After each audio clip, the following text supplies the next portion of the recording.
సంఘటన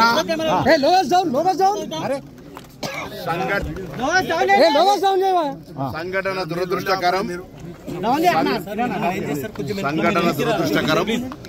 సంఘటనను ఎవరు రాజకీయం చేసేటువంటి అవసరం లేదు. ప్రభుత్వం వెంటనే స్పందించి క్షతగాత్రులందరికీ మెరుగైన వైద్య సేవలు ఇప్పుడున్నటువంటి మహేందర్ రెడ్డి గారి హాస్పిటల్లో కాకుండా ఇంకా ఎక్కడికంటే అక్కడికి సూపర్ స్పెషాలిటీ హాస్పిటల్ కూడా పంపి ట్రీట్మెంట్ చేయడానికి ప్రభుత్వం నిర్ణయం చేసింది.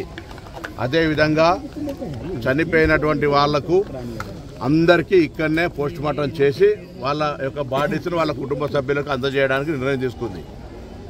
ఈ దుర్ఘటన ఈ సంఘటన మీద విచారణ కూడా ప్రభుత్వం ఆదేశించింది. దాంతో పాటుగా మృతుల కుటుంబాలకు సంబంధించి ప్రభుత్వం తరఫున 5,000, ఆర్టీసీకి సంబంధించి 2,000, మొత్తం 7 లక్షల రూపాయలు ఇమ్మీడియట్గా తక్షణంగా గౌరవ ముఖ్యమంత్రి గారు ప్రకటించినారు. చికిత్స కొరకు గాయపడినటువంటి వాళ్ళందరికీ కూడా 2 లక్షల రూపాయల ఆర్థిక సహకారం అందజేయడం జరుగుతుంది.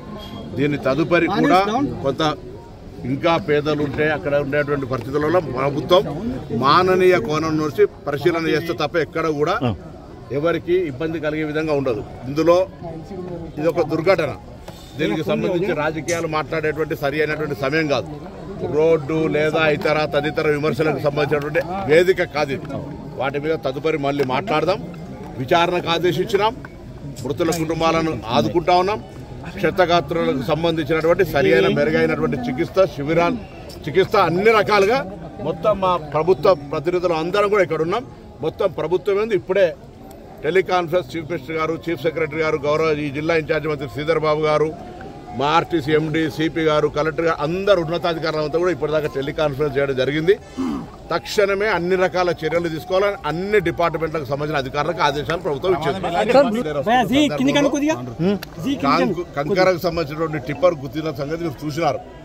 ఇది ఇన్సిడెంట్, యాక్సిడెంట్, దాని మీద విచారణ వాటన్నిటికి సంబంధించిన విషయం లోపల మేము ఫస్ట్ గా టాప్ ప్రయారిటీగా మెడికల్ ట్రీట్మెంట్, 2 చనిపోయినటువంటి కుటుంబాలకు సంబంధించి, దాని తదుపరి అక్కడ ఉన్నటువంటి ఫెడరల్ సంబంధించిన విషయం లోపల ప్రయారిటీ చేస్తారు. దయచేసి గుర్తిస్తా ఉన్నారు, అందరు జరుగుతుంది ఆ కార్యక్రమం. మీరు కొంత మనం అంత ఫెసిలిటేట్ చేస్తే ఆ కార్యక్రమం సహకరించండి. కార్యక్రమంలో జరిగిన అందుకే చెప్పి ఇప్పుడు ఇవన్నీ మాట్లాడతామని చెప్తాను.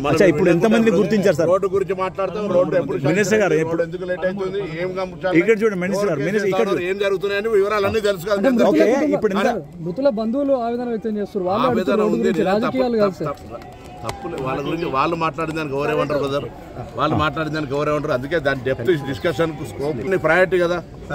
ఇప్పుడు సురక్షితం అదే చేస్తారు. ఎదురుగా గుర్తుంది ఆర్టీసీ బస్ ఏం చేయమంటావు? ఎదురుగా గుర్తుంది కూడా ఆర్టీసీ బస్ తప్పైనా డ్రైవర్ చేస్తుంటే. అందుకే నేను చెప్తాను, road safety is the top most priority. రవాణా శాఖ తరఫున రోడ్డు భద్రతకు సంబంధించి ప్రజలను అవగాహన కలగడానికి పాఠశాల స్థాయి నుంచి చేస్తున్నాం. ప్రభుత్వం ఎన్ని నిబంధనలు తెచ్చినా, ఎన్ని చెకింగ్స్ చేసినా ప్రజల సహకారం అవసరము. నేను తెలంగాణ ప్రజలుగా దేశవ్యాప్తంగా యాక్సిడెంట్లు జరుగుతున్నాయి, 100 మంది చనిపోతా ఉన్నారు. రోజు తెలంగాణ రాష్ట్రంలో 20 మందికి తక్కువకుండా చనిపోతా ఉన్నారు. వాటిని నివారించడానికి డేంజర్ స్పాట్స్ ను రిమూవ్ చేస్తా ఉన్నాం R&B శాఖతో సమన్వయంగా. అంతేకాకుండా ఎక్కడెక్కడైతే ఫిట్నెస్ కావచ్చు ఇతరత్ర అంశాల మీద ట్రాన్స్పోర్ట్ డిపార్ట్మెంట్ సీరియస్ గా యాక్ట్ అవుతా ఉంది. బట్ ఇది నెగ్లిజెన్సీ, ఒక ఇన్సిడెంట్ ఒక యాక్సిడెంట్ గా మారినప్పుడు తప్పకుండా దాన్ని విచారణ చేసి అన్ని రకాల చర్యలు తీసుకొని దానికి సంబంధించినటువంటి సీరియస్ గా వ్యవహారం చేస్తూనే ప్రస్తుతం ముందున్నటువంటి చనిపోయిన కుటుంబాలకు సంబంధించి లేదా వాళ్ళ కుటుంబ సభ్యులను ఓదార్చేటువంటి సమయం లోపల వారిని ఆదుకోవడానికి, వారి అంత్యక్రియలకు సంబంధించిన విషయం లోపల కూడా ప్రతి ఒక్కొక్క డెడ్ బాడీ కుటుంబానికి సంబంధించి ఒక అధికారిని ఇచ్చి తక్షణంగా వాళ్ళ వెంట ఉండి అన్ని ప్రభుత్వ పరంగా ఎటువంటి ఇబ్బందులు లేకుండా ఉండేటువంటి కార్యక్రమం చేపట్టారు. ఇప్పటి వరకు 19 మంది మృతులను గుర్తించినారు. దయచేసి ఉన్నారు, 14 మంది హాస్పిటల్, 4 సీరియస్ ఉన్నారు. ఏదున్నా ఈ నెంబరింగ్ లెక్కకు దయచేసి టీవీలలో కొంత 24 మందిని ఇస్తున్నారు. అటువంటి పొరపాటు దయచేసి ఇది నాట్ ఎనీ కాంపిటీషన్. 19 మంది చనిపోయారు అధికారికంగా, డెడ్ బాడీస్ అక్కడ ఉన్నాయి. వాటిని చూస్తే మాకు కూడా మనసు బాధ కలుగుతూ ఉంది. నిజంగా కూడా ఇటువంటి సంఘటన దురదృష్టకరం. ఎవరు ప్రభుత్వంలో ఉన్నారనేటువంటి అంశం కాదు. ఇది రాజకీయాలకు సరైన సమయం కాదని చెప్తారు. ఎవరైనా రాజకీయాలు మాట్లాడితే వాళ్ళ విజ్ఞతగా వదిలేస్తారు. ఇది రాజకీయాలకు వేదిక కాదు. ప్రభుత్వం తరఫున we are responding in a proper way. ఎక్కడ చాలా ప్రమాదకరంగా ఉంది. నేను అందుకే ఇవన్నీ